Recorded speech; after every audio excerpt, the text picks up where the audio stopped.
السلام علیکم پیارے ریڈرز، ناول ہے صرف تم، ایپیسوڈ 5۔ رائٹر ہیں بیا خان۔ گھر آتے ہی ماہی اپنے کمرے میں چلی گئی تھی۔ اب اس کا کوئی موڈ نہیں تھا اپنے بابا کے ساتھ ایسی پارٹیز میں جانے کا۔ آج اس کو بہت عجیب سا لگا تھا۔ جس طریقے سے سکندر اس کو دیکھ رہا تھا، اس کی باتیں ماہی کو کچھ عجیب لگی تھی۔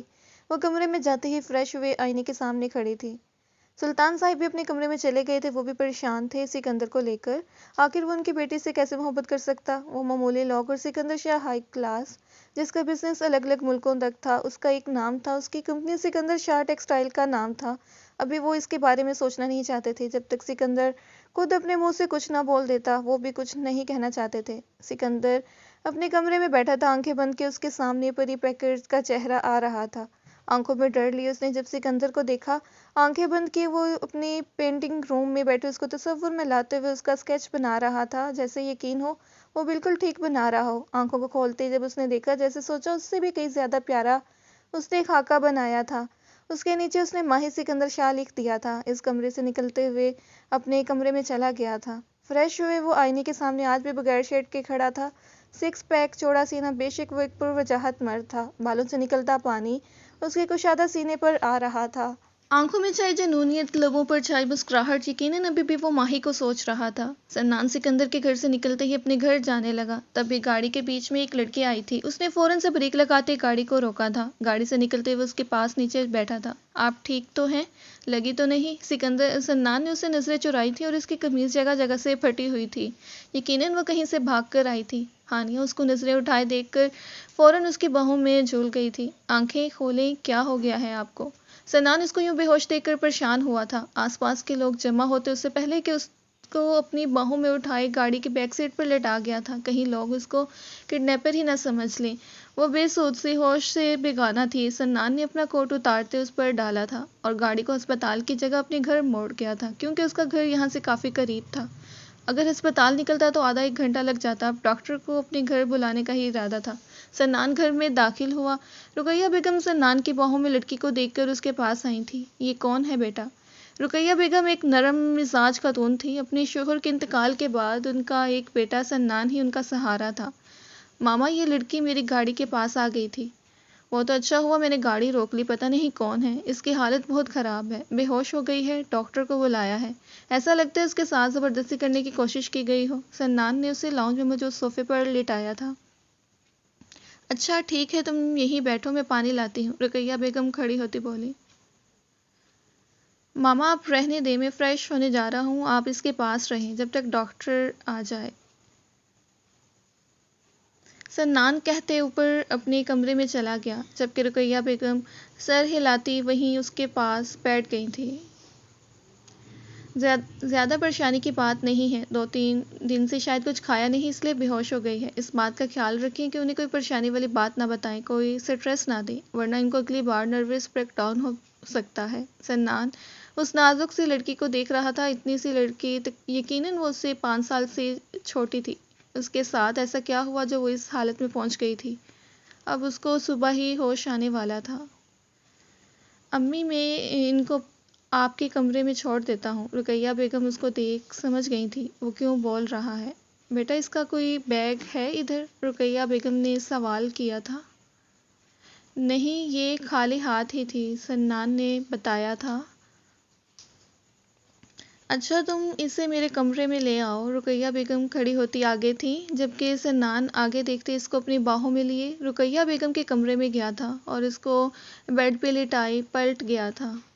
رقیہ بیگم نے اسے روکا نہ تھا، کیونکہ وہ جانتی تھی وہ کیوں جھجک رہا ہے، اس لیے کچھ نہ کہا۔ رقیہ بیگم نے ہی اس کے کپڑے چینج کیے تھے اور اپنے کپڑے پہنائے تھے۔ اس وقت ان کے پاس اس کے لیے کوئی اور ڈریس نہیں تھا، اس لیے اس سے کام چلانا تھا۔ یہ ڈریس جو اس نے پہنا تھا اس ڈریس سے لاکھ گنا زیادہ بہتر تھا۔ صبح کے سورج طلوع ہوتے ہی سکندر سلطان کے گھر جانے کا ارادہ رکھتا تھا، اس لیے گھر سے نکلے ڈرائیور سے کہہ کر گاڑی کا رخ سلطان کے گھر کی جانب کروایا تھا۔ جانے اب وہ کیا کرنے والا تھا۔ اب گاڑی اپنی منزل پر رکی تھی۔ باہر نکلتے سکندر نے سلطان کے گھر کو دیکھا، جو زیادہ نہ بڑا تھا نہ زیادہ چھوٹا تھا۔ اپنے قدم کو وہ گھر کی طرف بڑھا گیا تھا اور دروازے پر لگی بیل پر اس نے اپنا ہاتھ رکھ دیا تھا، اور ہاتھ ہٹانے کے شاید وہ موڈ میں ہی نہیں تھا۔ دروازے پر ہاتھ رکھے جانے سکندر کیا سوچ بیٹھا تھا، جیسے اس گھر کے دور دیوار کو وہ اس بیل کی آواز سے ہلانے والا تھا۔ ہاتھ تھا جو ہٹ نہیں رہا تھا۔ سلطان صاحب اندر سے بھاگے بھاگے جلدی سے دروازے پر پہنچے تھے، دروازے کو آرام سے کھولا اور اپنے سامنے موجود سکندر کی طرف ان کی نظریں اٹھی تھی۔ تبھی سکندر کی آواز ان کے کان میں پڑی، تم کیا مجھے اندر آنے کو نہیں کہو گے؟ اگر نہیں کہو گے تو میں جا رہا ہوں۔ سکندر کا اپنی دشمنی جاں کو دیکھے بغیر جانے کا کوئی موڈ نہ تھا، لیکن ظاہر تو کروانا تھا نا کہ اسے برا لگا ہے۔ سلطان اپنے سکتے سے نکلتے اپنے آپ کو نارمل کی آگے سے ہٹا تھا اور بولا تھا، سر آپ اندر آئیں، آپ یہاں کیسے؟ سلطان نے اس کو اندر آنے کا کہتے لگے ہاتھوں سے یہاں آنے کی وجہ بھی پوچھ لی تھی۔ کیوں؟ میں یہاں نہیں آ سکتا۔ سکندر اپنی باتوں میں سب کو الجھانا جانتا تھا، تبھی ادھر ادھر نظر کے اس کو ڈھونڈنے لگا جس کے لیے آج وہ یہاں موجود تھا۔ نظر بے چین سے اس کے ایک دیدار کے لیے ادھر ادھر بھٹک رہی تھی، لیکن وہ حسینہ اپنے بل میں چھپی ہوئی تھی۔ نہیں سر، آپ آ سکتے ہیں، لیکن آپ کبھی میرے گھر آئے نہیں نا، اس لیے۔ حیران ہو رہا تھا سلطان، مسکراتے اپنے رویے کی وضاحت دینے لگا تھا۔ ارے کوئی نہیں، تمہاری شکایت بھی دور کر دیتا ہوں، اب سمجھو تمہارے گھر میں چکر لگتا رہے گا۔ سکندر کی باتیں سلطان صاحب کی سمجھ سے باہر تھیں، جس پر وہ سر ہلانے پر اکتفا کر سکتے تھے۔ آخر سلطان صاحب سکندر کی نظریں ادھر ادھر دیکھ کر بولے تھے، آپ کو کچھ چاہیے؟ ہاں، میرا مطلب نہیں۔ سکندر پہلی بار اپنی زندگی میں اپنی چوری پکڑے جانے کے ڈر سے بولتے ہوئے کپکپاہٹ کا شکار ہوا تھا۔ سلطان صاحب چٹتے نگاہ لیے اس کو دیکھتے رہ گئے تھے۔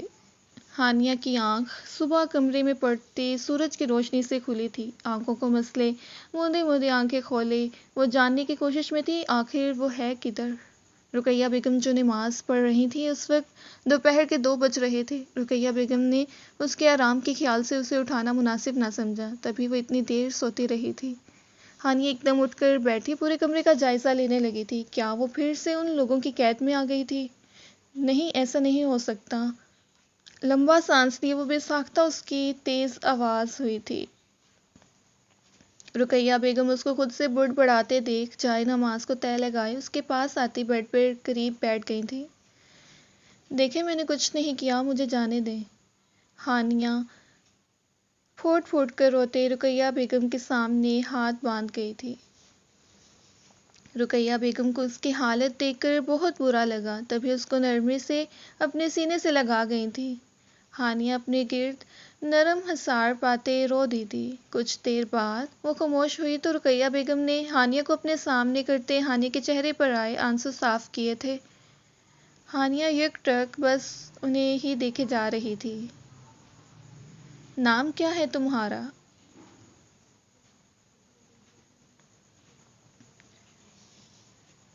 ہانیہ جو بس انہیں دیکھ رہی تھی، ان کے سوال پر ٹھیک ہو کر بیٹھی تھی۔ ہانیہ حیدر، اس نے جواب دیتے نظریں جھکائی تھی۔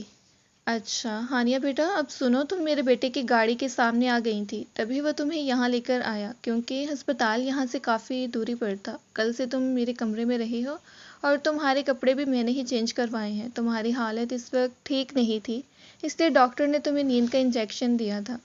میں نہیں جانتی تم کہاں سے آئی ہو یا تمہارے ساتھ کیا ہوا ہے، لیکن انسانیت کے ناطے مجھ پر فرض تھا کہ تمہارا دھیان رکھوں۔ ہانیہ ان کی بات سننے کے بعد اپنے کپڑوں کو دیکھنے لگی اور پھر رونے لگی۔ آخر وہ ان کے سینے سے لگ گئی تھی۔ آپ بہت اچھی ہیں۔ ہانیہ کی ہچکی بندھی تھی اور رقیہ بیگم مسکراتی ہوئی اس کے سر پر ہاتھ پھیرنے لگی تھی۔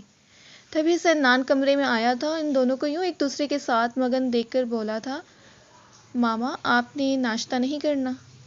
اس نے رقیہ بیگم کو دیکھتے پوچھا تھا۔ ہانیہ اس کو دیکھ رقیہ بیگم کو سوالیہ نظروں سے دیکھنے لگی تھی۔